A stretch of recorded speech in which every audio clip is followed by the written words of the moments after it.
Se você acompanha o canal há um tempinho, eu acredito que você tenha notado todo o apreço e carinho que eu tenho por alguns jogos mais antigos, seja Donkey Kong, GTA San Andreas ou qualquer outro jogo de 2010 pra trás. Claro que existem exceções como Resident Evil 7, Dark Souls, The Last of Us ou Dead Space. Até porque eu não vou vir aqui ficar pagando de antigão.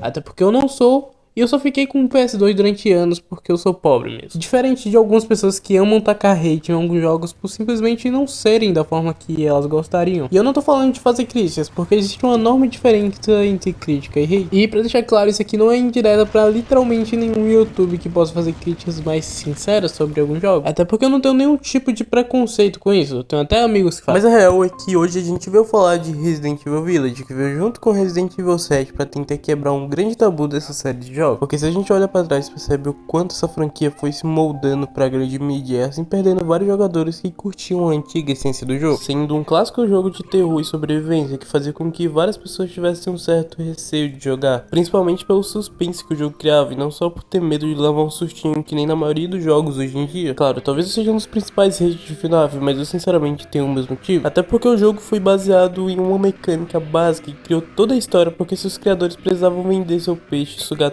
todo dessa franquia até seus próprios fãs enjoarem, que na minha cabeça parece literalmente igual a empresas que fazem exatamente isso, só que de uma forma infinita, como a EA. Mas o ponto aqui é que também rolou algo por parte da Capcom para deixar Resident Evil cada vez mais comercial, levando jogos para cada vez mais lado mais de aventura e abandonando todo o terror psicológico que ainda aparecia um pouco nos primeiros jogos. Mas foi mudando. Tanto que se a gente dá uma olhada em Resident Evil 3 já dá pra ver algo mais nesse estilo de aventura e etc. E cara, a partir do Resident Evil 4 a gente já sabe o que aconteceu.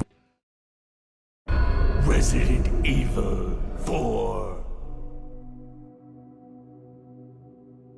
Resident Evil 4, além de ser um ótimo jogo, apresentou várias mecânicas usadas em diversos jogos até hoje, sendo não só uma marca para toda a franquia, como para toda a indústria de jogos. Eu posso literalmente ficar hora falando jogos que foram de certa forma influenciados por Resident Evil 4. Porém, uma coisa é fato, Resident Evil 4 abandonou quase que completamente o horror como seu tema principal, tendo literalmente uma guerra em alguns momentos, tirando todo o suspense que o jogo tem em algumas partes, como no laboratório do Regenerator, por exemplo. E cara, se esse jogo tem um problema é que ele literalmente muda a cadência a cada 10 segundos de uma forma que não é tão natural. Até porque se a gente olha, esse jogo muda basicamente várias coisas que os primeiros jogos constroem. O Leon é literalmente um super soldado americano enviado pelo presidente dos Estados Unidos. E não mais um policial em seu primeiro dia de trabalho. Até porque para ter essa aventura e ritmo frenético que Resident Evil 4 tem, não poderia ser o mesmo Leon.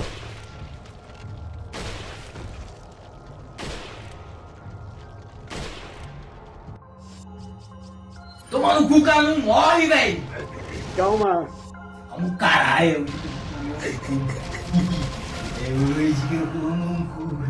Nada comigo!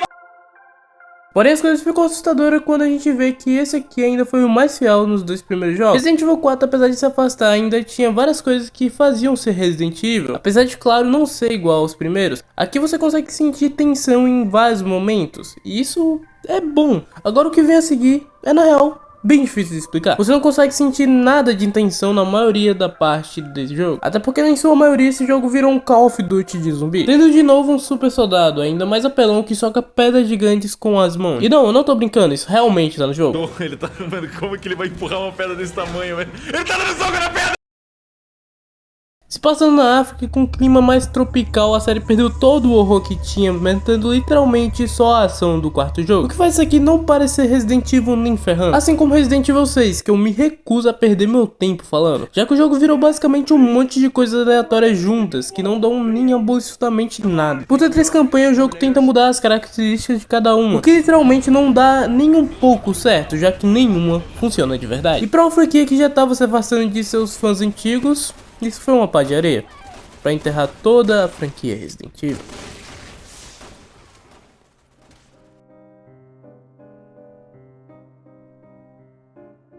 Até que a Capcom realmente entendeu o que os fãs de verdade queriam. Resident Evil 7 chega como uma incógnita, tendo uma mudança absurda novamente na gameplay, que na verdade assustou diversas pessoas e fez com que pessoas criassem um certo preconceito com esse jogo por causa da sua câmera. Porém, fora isso, o jogo trouxe o que os fãs queriam, a não ser pelo personagem principal, que parecia mais uma porta.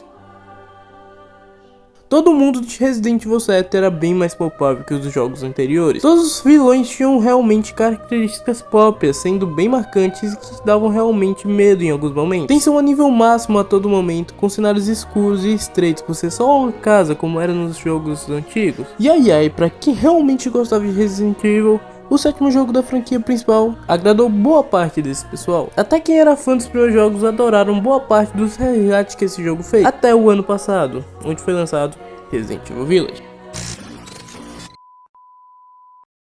Resident Evil Village tem uma dinâmica bem parecida com Resident Evil 4. Logo no começo você tá numa vila atrás de alguém de certa forma indefeso. Um dos maiores erros e acertos desse jogo ao mesmo tempo foi ter mirado tanto no Resident Evil 4 como inspiração, já que dessa forma ele trouxe curiosidade para quem não tinha curtido tanta mudança de câmera que aconteceu no Resident Evil 7. Dessa forma reaproximando muita gente que até hoje joga Resident Evil 4, que tem uma galera enorme, seja no YouTube, em sites speedrun e etc. Porém, como a vida não é um morango, o Resident Evil Village acabou pegando alguns aspectos ruins do Resident Evil 4, como a falta de tensão, uma aventura exagerada em alguns momentos e etc. Tudo isso aliado à câmera diferente fez vários jogadores mais antigos se distanciarem da sua amada franquia novamente, o que ajudou bastante esse jogo simplesmente ser esquecido muito rápido, não ganhando o The Game Awards e etc. Até por não ter um fator replay muito bom como Resident Evil 4 tem, o que na verdade não é um problema só dele, e sim de vários jogos dessa nova geração, já que jogos como ele e The Last of Us Part 2, por exemplo, são vendidos quase como uma experiência, onde você só vive uma vez a raiva e a incerteza que o Ethan tá sentindo por terem roubado sua filha, ou também só sente a confusão mental e ódio da Ellie uma vez em The Last of Us Part 2. E cara, se isso é bom ou ruim, eu sinceramente não sei. Porém eu adorei passar por isso a primeira vez. Porém eu não passaria de novo. Talvez esse sendo o maior problema desses jogos mais recentes. Eles serem vendidos como experiências únicas forçam a gente a tentar jogar novamente. E assim, a gente acaba esquecendo ou desdenhando de jogos que são sim bons, porém não inteiramente como a gente quer. Assim como eu falei no começo.